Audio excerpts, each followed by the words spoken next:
మన ప్రభు అయిన యేసుక్రీస్తు యొక్క అతి శ్రేష్టమైన నామములో మీ అందరికీ కూడా సమాధానం కలుగునుగాక. ఆమేన్, ఆమేన్. దేవునికి స్తోత్రం.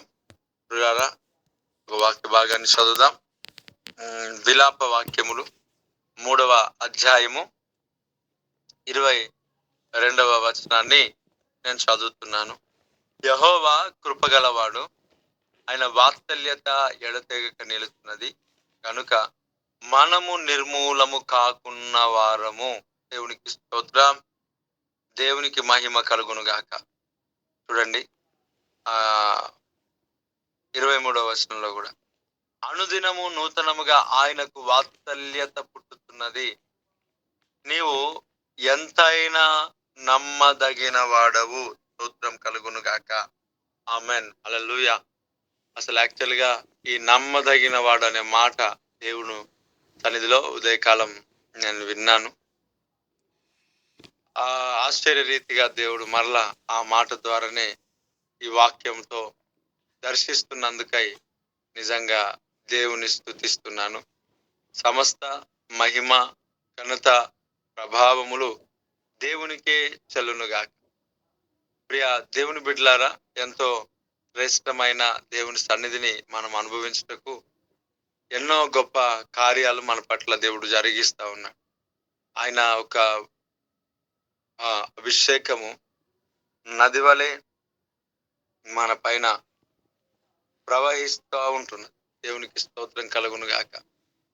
కాబట్టి ప్రియులారా, ఎంతో అద్భుతమైన దేవుని సన్నిధిలో మనం ఉంటున్నాం. Praise the lord. చూడండి, దేవుడు ఇక్కడ అంటున్నాడు, యెహోవా కృప కలిగిన వాడు. ఏం కలిగి ఉన్నాడంట? కృప. ఆ కృప కలిగిన ఆ దేవాది దేవుడు దయ కలిగిన దేవుడు. ఏమంట? ఆయన కృప కలిగిన వాడు, వాత్సల్యత, దయ కలిగిన వాడు, దయ చూపించు వాడై ఉన్నాడు. దేవునికి స్తోత్రం. వాత్సల్యత. Praise the Lord. యెహోవా కృప కలిగిన వాడు.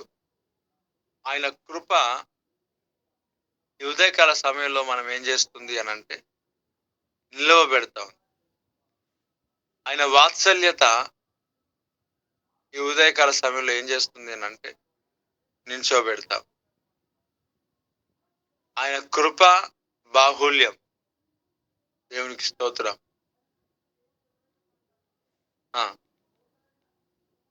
ఆయన కృప తర్వాత వాత్సల్యత అని అంటే కంపాషన్, కరుణ.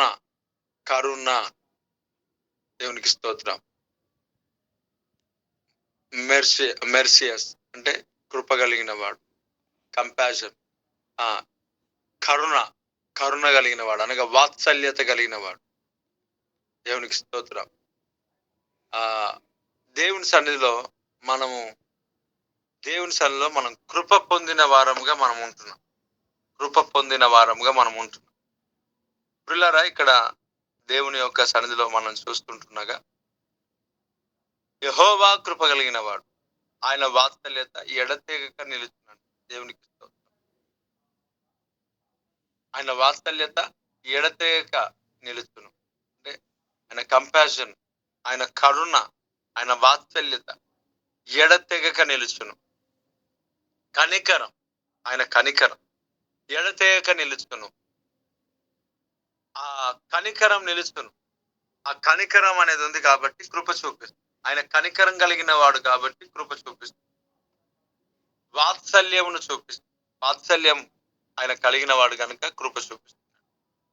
ఈ కనికరం ఇతరుల పైన, వాత్సల్యం ఇతరులను కనికరించేదిగా కనబడుతూ ఉంటుంది. కాబట్టి చూడండి ప్రియులారా, యెహోవా కృప కలిగిన వాడు, ఆయన వాత్సల్యత ఎడతెగక నిలుచున్నది కనుక చూడండి, ఎందుకు మనము నిలుచున్నాం? ఎందుకు మనము నిర్మూలం కాకున్న వారముగా ఉన్నాం? మనం సాధారణంగా మంచివారమేం కాదు. మనం లోకంలో ఎన్నో తలంపులు, ఎన్నో ఆలోచనలు, ఎన్నో రకాలుగా మనము దేవునికి వ్యతిరేకంగా నడిచిన వారు. కానీ దేవుని యొక్క మహాకృప మనము నిర్మూలము కాకుండా దేవుడు మనల్ని కాపాడుతూ వస్తున్నాడు. ఆమేన్. ఆయన రక్తంలో ప్రభు మనల్ని కడిగి శుద్ధీకరించి, ఆయన రక్తంలో మనల్ని కడిగి శుద్ధీకరించి కాపాడుతూ దేవాది దేవుడు తన పనిలో పరిచర్యలో నడిపిస్తా ఉన్నాడు. దేవునికి స్తోత్రం.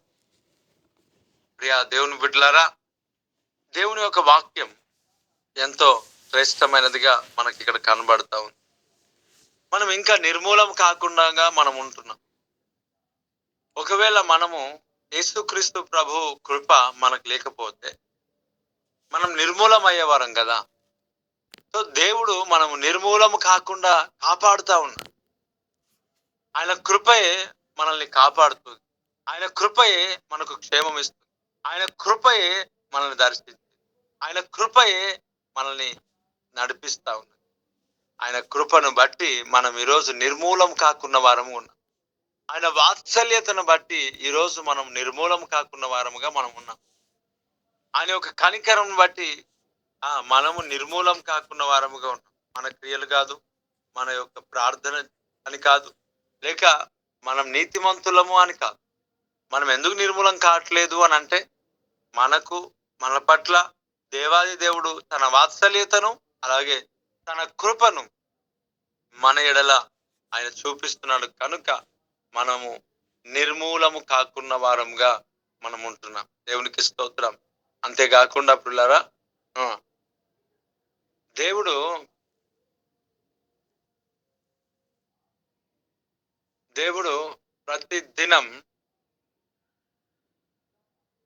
ప్రతిదినం ఆయన తన వాత్సల్యతను చూపిస్తున్నాడంట. దేవునికి స్తోత్రం. ప్రతిదినం ఆయన కరుణను చూపిస్తున్నాడు. ప్రతిదినం ఏం చేస్తున్నాడు?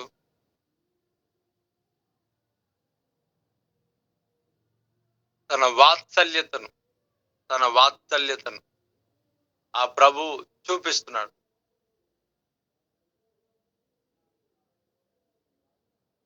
అదే కాకుండా ఇంకో మాట, తన వాత్సల్యత అంటే కరుణ కదా. ఇప్పుడు దయ, ఆయన కరుణ ఏమన్నాడు? ప్రతి అనుదినము నూతనముగా ఆయనకు వాత్సల్యత పుట్టుతున్నది, కరుణ పుట్టుతున్నది. ఎవరిపైన? మన పైన. అందుకే మనం బ్రతుకున్నాం. అందుకే మనం సజీవులకు లెక్కించబడుతున్నాం. అందుకే మనము సజీవులముగా మనం ఇంకను నిర్మూలము కాకుండా ఉన్నాం. మన పైన ఆయన వాత్సల్యత ప్రతిదినం పుడుతుంది కనుక, కరుణ మన పట్ల ఆయన చూపిస్తున్నాడు కనుక, దయ ఆయన మన పట్ల చూపిస్తున్నాడు కనుక మనం నిర్మూలము కాకుండా ఇంకా బ్రతికి సజీవుల లెక్కల్లో లెక్కించబడుతూ, అదే సమయంలో దేవునితో మనం ఉంటున్నాం.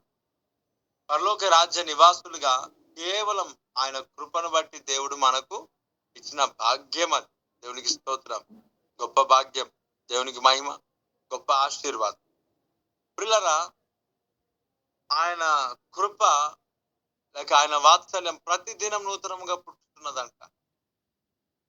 కాబట్టి ఈరోజు ఉదయకాలం మరలా నీ కొరకు ఆయన కరుణ చూపించేవాడుగా ఉన్నాడు. ఇంకా వాత్సల్యత పుట్టుతున్నది ఇంకా నీ పట్ల, నా పట్ల. అందుకే మనము నిర్మూలము కాకున్న వారమై ఉన్నాం. Praise the lord.